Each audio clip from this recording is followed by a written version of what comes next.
High viewers, Posani Krishna Murali నిన్న bail వచ్చింది కదా, మనం నిన్న మాట్లాడుకున్నాం. పేపర్లు అవన్నీ అందేసరికి లేట్ అయ్యింది, ఖచ్చితంగా 1 డే పెట్టిద్దని. ఇదిగో ఈరోజు రిలీజ్ అయ్యాడు.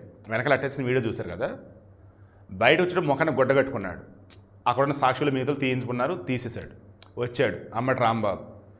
ప్రెస్ మీట్ పెడతాం, ఏదైనా మాట్లాడతాం, ఏదో చేస్తారులే అనుకున్నారు. జస్ట్ సింపుల్గా బొగ్గలు నిమిరాడు, పోసాని వెళ్ళిపోయాడు.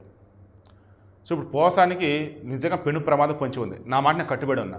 మొన్న ఫిబ్రవరి 27న పోస్ట్ పెట్టినా, మొన్న చెప్పినా అదే చెప్తున్నా. పోసాని కృష్ణమురళి నోటి నుంచి ఆల్రెడీ వచ్చింది, నేను ఆత్మహత్య చేసుకుంటా ఇలా అయితే అని. ఇప్పుడు జైల్లో ఉంటే ఖచ్చితంగా క్షేమంగా ఉండేవాడు. బయటకు వచ్చాడు. ఇంట్లో నిజంగానే జగన్ మన మీద ఎంతో నమ్మకం పెట్టుకున్నాడు. మనమేం మొత్తం సాక్షి వల్ల అని చెప్పాం, సజ్జల రామకృష్ణ అని చెప్పేశాం.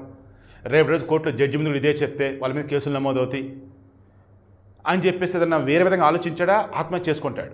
అతను చెప్పిన వర్షం ప్రకారం చూస్తే, అతని యొక్క మైండ్ సెట్ చూస్తే ఖచ్చితంగా ఆయన ఏం చేసుకోకూడదు, అది బాగుండాలని కోరుకుంటాను నేను.